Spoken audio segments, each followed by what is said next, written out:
بسم اللہ الرحمن الرحیم۔ السلام علیکم ورحمۃ اللہ وبرکاتہ۔ الیکٹرانک میڈیا اور پرنٹ میڈیا کے تمام نمائندگان اور صحافی احباب جو آج کی پریس کانفرنس میں شریک ہیں، میں آپ سب کو ماہ رمضان المبارک کی آمد پر مبارکباد پیش کرتا ہوں۔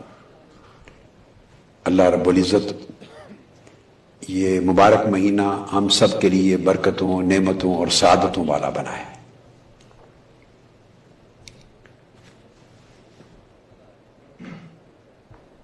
سانحہ ماڈل ٹاؤن کو آج 2 سال ہو گئے۔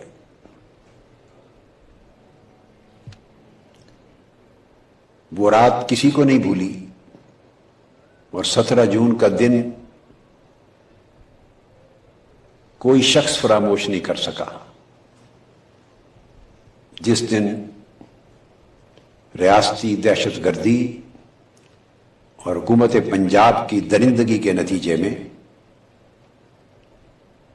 10 شہادتیں ہوئیں اور 90 سے 100 کے قریب لوگ گولیوں سے چھلنی ہوئے۔ ہم عدل اور انصاف کے حصول کی اس جنگ میں ہر جگہ گئے، مگر 2 سال قبل جہاں کھڑے تھے آج بھی وہی ہیں۔ حصول انصاف میں پیش رفت نہیں ہو سکی۔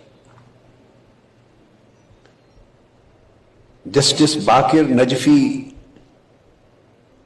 کی جو جوڈیشل کمیشن کی رپورٹ تھی، اس کو پبلک کروانے کے لیے کہ حکومت پنجاب کا بنایا ہوا کمیشن اور ایک معزز ہائی کورٹ کے جج کی تحقیقات کے نتیجے میں تیار ہونے والی رپورٹ کیا تھی،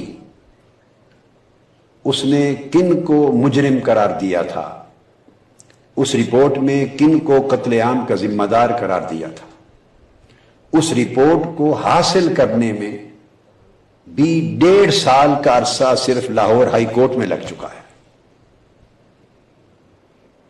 دلائل فریقین کے مکمل ہو چکے ہوئے ہیں عرصہ دراز سے، اور کیس کی سماعت کرنے والے، دلائل کی سماعت کرنے والے جج بھی یکے بعد دیگرے ریٹائر ہو گئے۔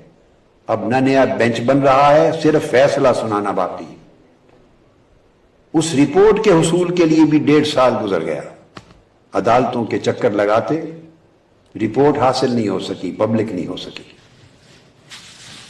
استغاثہ چل رہا ہے، قانون کی جنگ جاری ہے، لیکن جس جج نے تحقیقات کی تھی اور اس کمیشن کی رپورٹ فراہم کی تھی، حکومت کے اپنے وزراء اور حکومت کے اندر کے لوگ یہ کہہ رہے ہیں کہ اس جج کو مزہ چکھانے کا بندوبست بھی کر لیا گیا ہے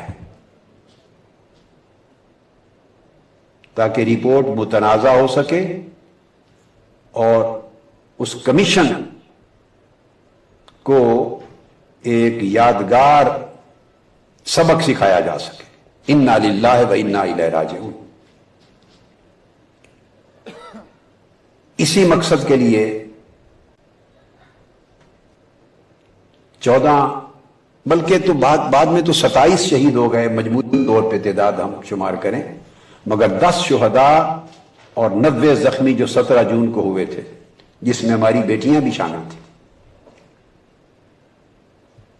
ان شہیدوں، مظلوموں اور مقتولوں اور ان کے مظلوم ورثاء کے لیے حصول انصاف کی خاطر میں پاکستان آ رہا ہوں انشاءاللہ تعالی، اور آج کی پریس کانفرنس کے ذریعے میں اپنی آمد کا شیڈول اناؤنس کر رہا ہوں۔ میں انشاءاللہ تعالی 15 جون کی صبح 8 بجے لاہور ایئرپورٹ پہ پہنچوں گا، اور اللہ رب العزت کے اذن سے اور اس کی توفیق سے میری فلائٹ قطر ایئر ویز کی ہوگی، اور فلائٹ نمبر ہے QR628۔ دوحہ سے لاہور انشاءاللہ تعالی پہنچے گی 15 جون کو صبح 8 بجے، اور میں امید کرتا ہوں اللہ رب العزت کی بارگاہ میں کہ یہ آمد، یہ احتجاج جو 17 جون کا ہو رہا ہے، یہ اہل پاکستان کے لیے باعث خیر ہوگا۔